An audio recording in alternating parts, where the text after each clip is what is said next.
So here's what you do when your ad account is only spending on one big ad, one winner, and it's neglecting the rest of your ads. So the way that Meta's algo tends to work is it tends to prefer one winner really early on, and then it spends on that, and then it basically leaves the others in the dust. Now, I'm here in front of an empty ad account just because I don't want to violate anyone's privacy. I'll get there in a moment where I can show you accounts that are like anonymous, and you can see results. But for now, we're going to do an empty account. So what happens is it picks one ad, and it might spend like, let's say, 2 to 3K on that one ad, and spend maybe 2 to 300 on the others. Now, that is typically okay. The problem arises when the winner tends to like die off, and the winner has higher and higher and higher cost per result.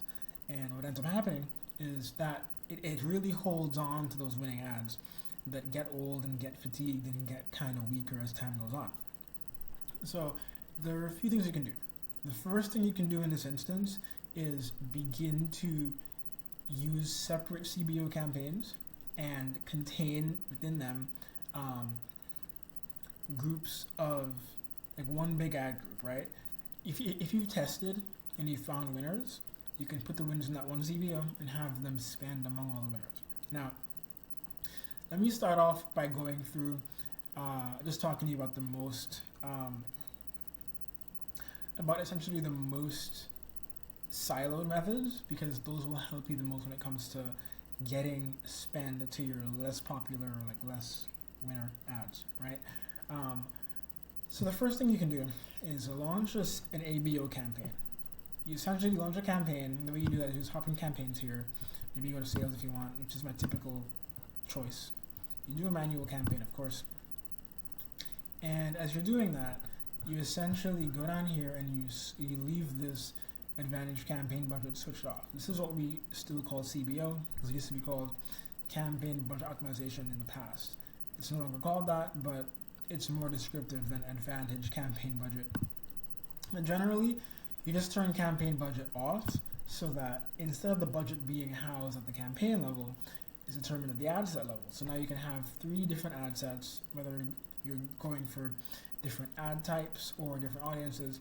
You can essentially give them all the same budget. So they're all being tested with the same amount of money. So you can kind of see what each ad set sort of does with that money, right? It's a bit more of a fair test, and it really does help when it comes to giving weaker ads a chance. And the only reason why this is a thing that's necessary is mainly because oftentimes weaker ads aren't really weaker. They might be like a little weaker, but now they get no spend. So they're actually missing out on conversions those weaker ads may have been able to get. Secondly, the other issue is that oftentimes Meta's algo doesn't seem to understand the interaction between 2 pieces of creative. So you might make 2 ads, and one might be really good if the second one is shown after it, right? Some ads are very good when they're not the first piece of creative you see. And that relationship doesn't seem to be something that Meta's algo understands too well just yet. So that's where I think human input comes in, and that's why I think a lot of this requires some extra control for where you're going to put spend. Now, this is one way to do it.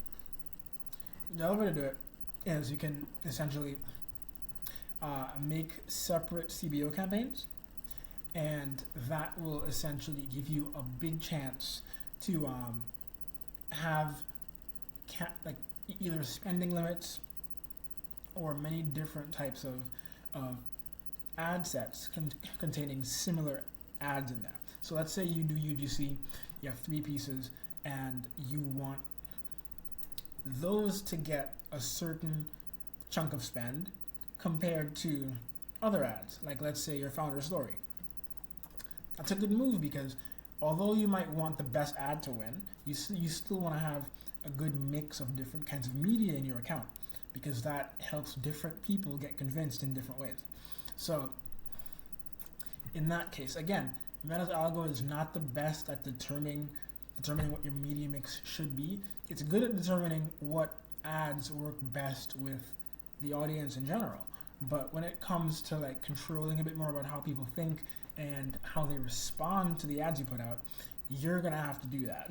So if you know that if a founder story is really good after someone sees a certain UGC piece, you can do that either in a cold and warm campaign content split, or you can do that essentially by just having a certain amount of budget go to that ad type.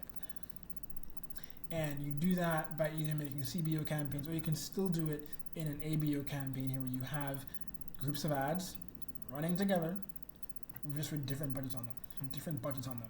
Now, those are the typical two main ways to do it, but there are quite a few ways to do it. You can also do a CBO campaign with cost controls where you have ad set spending limits, not a budget, not necessarily cost per result controls.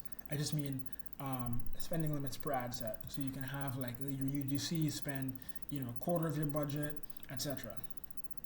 Comes in very handy when you want to make sure you can manage what is seen how much based on, again, how you've seen things perform and how you've seen Meta handle your ads.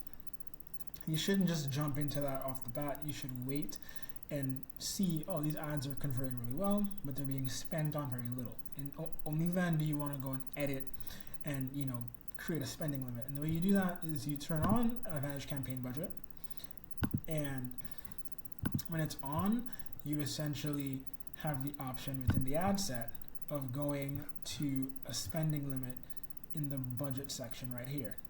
Spending limits, and you can edit one, and you can either set a maximum or a minimum spend. I usually do a minimum. If an ad set is getting way too much spend and it's not performing enough to justify it, I'll give it a maximum in that case. But that's generally what you do when this is a thing, because Meta is very quick to conclude which ads are better and which ads deserve spend, and we know that it doesn't always work that way. But again, the algo is always getting better. It's getting better pretty much every year. I know it's a lot of uncertainty, so people might not think that it is, but generally, it is improving. So whenever you do this, remember to keep testing it against the algorithm's typical behavior to decide if you want to continue or start doing these things. That's generally it. If you have any questions, leave them for me. I'll answer them. And I'll be happy to see what your thoughts and questions are so I can, go deeper into this.